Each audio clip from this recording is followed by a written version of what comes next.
Hello മെഡ് centre. ഇത് ദൂരദർശനിന്നാ. ആ weather report ഇതുവരെ കിട്ടിയിട്ടില്ലല്ലോ. ഇതുവരെ കിട്ടിയില്ലേ? ഇല്ലെന്നേ. ഇതിപ്പോ കുറച്ചു ദിവസമായിട്ട് സ്ഥിരം ഡിലേ ആണ്. ഇവിടെ വാർത്തയ്ക്ക് സമയമായി. ഞാനൊരു കാര്യം ചെയ്യാം, അങ്ങോട്ടേക്ക് കണക്ട് ചെയ്യാം. പറയാനുള്ളത് എന്താന്ന് വെച്ചാ നേരിട്ട് പറഞ്ഞു. ശരി. പിന്നെ ഹെഡിനെയും കൂടെ ഒന്ന് വിളിച്ച് പറഞ്ഞു. ഓക്കെ. ഓക്കെ.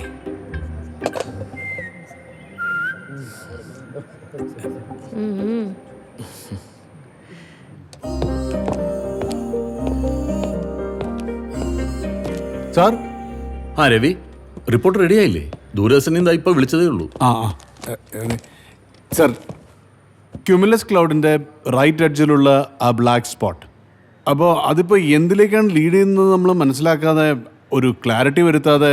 എൻ്റെ പൊന്ന് രവി, ആ ബ്ലാക്ക് സ്പോട്ടിന് അതിൻ്റെ വഴിക്ക് വിട്. നമ്മൾ വിചാരിക്കുന്ന പോലെ ബ്ലാക്ക് സ്പോട്ട് വരണമെന്നൊന്നുമില്ലല്ലോ. വരണമെന്നില്ല സാർ, പക്ഷെ വരാമല്ലോ. എന്ന് വരാൻ? അല്ല, അങ്ങനെയല്ല, നമ്മൾ ആ കാര്യത്തിൽ നമുക്ക് നമ്മളെ തന്നെ ബോധ്യപ്പെടുത്തേണ്ട ഒരു ആവശ്യം ഉണ്ടല്ലോ. സർ, പിന്നെ നമ്മുടെ കാലാവസ്ഥാ നിരീക്ഷണത്തെക്കുറിച്ച് വളരെ സസൂക്ഷ്മമായി സമഗ്രമായി പഠിക്കാൻ കുറച്ച് സ്കൂൾ വിദ്യാർത്ഥികൾ വരുന്നുണ്ട്. അവർക്ക് എൻട്രി അനുവദിക്കാമോ? അനുവദിച്ചോളൂ. പക്ഷെ രവി, പഠിപ്പിച്ച് അവരെ വെറുപ്പിക്കരുത് കേട്ടോ. പാവം ചെറിയ കുട്ടികളല്ലേ. കളക്ടറെ വിളിക്കുന്നു. അയ്യോ, ഒന്ന് ഞാൻ അവിടെ ഇരിക്കേ, രവിയും കൂടെ കേൾക്കേണ്ടതാ. ഇത് കേട്ടിട്ട് പോ. Hello sir. ഇന്നലെ നിങ്ങൾ പറഞ്ഞ അനുസരിച്ച് നോക്കുകയാണെങ്കിൽ മഴ മിനിഞ്ഞാന്നേ കഴിഞ്ഞിരിക്കുകയാണല്ലോ. ഇന്നലെ ക്ലിയർ സ്കൈ അല്ലേ? എന്താ അങ്ങനെയല്ലേ? മാറ്റമൊന്നുമില്ലല്ലോ. നിങ്ങളുടെ റിപ്പോർട്ട് വിശ്വസിച്ച് ജില്ലയിലെ സ്കൂളുകൾക്ക് ഞാൻ അവധി കൊടുത്തില്ല. എന്നിട്ടോ ഇതുപോലൊരു മഴ ഇതുവരെ ഉണ്ടായിട്ടില്ല സാർ. ഈ അടുത്ത കാലത്ത് ഇങ്ങനെ ഒരു മഴ ഉണ്ടായിട്ടില്ല. എടോ, എന്റെ FB പേജ് ഹാങ് ആയിരിക്കുക. കുട്ടികളൊക്കെ ട്രോൾ ചെയ്തിട്ടേ. നമുക്ക് കിട്ടുന്ന ഡാറ്റാസ് വെച്ച് ഫോർകാസ്റ്റ് ചെയ്യാനല്ലേ സാർ പറ്റുള്ളൂ. അല്ലാതെ ഈ അന്തരീക്ഷത്തിൽ പെട്ടെന്ന് വരുന്ന മാറ്റങ്ങളൊന്നും നമ്മുടെ കയ്യിലല്ലല്ലോ സാർ. മതി. രവിയല്ലേ?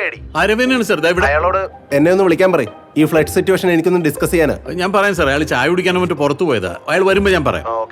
സാർ കേട്ടല്ലോ, ഇപ്പൊ ക്ലാരിറ്റി കിട്ടി. ഒരു 2 മിനിറ്റ് കൂടെ വെയിറ്റ് ചെയ്ത് ആ ദൂരദർശൻകാരുടെ തെറിയും കൂടെ കേട്ടിട്ട് പോ. വേണ്ട സാർ.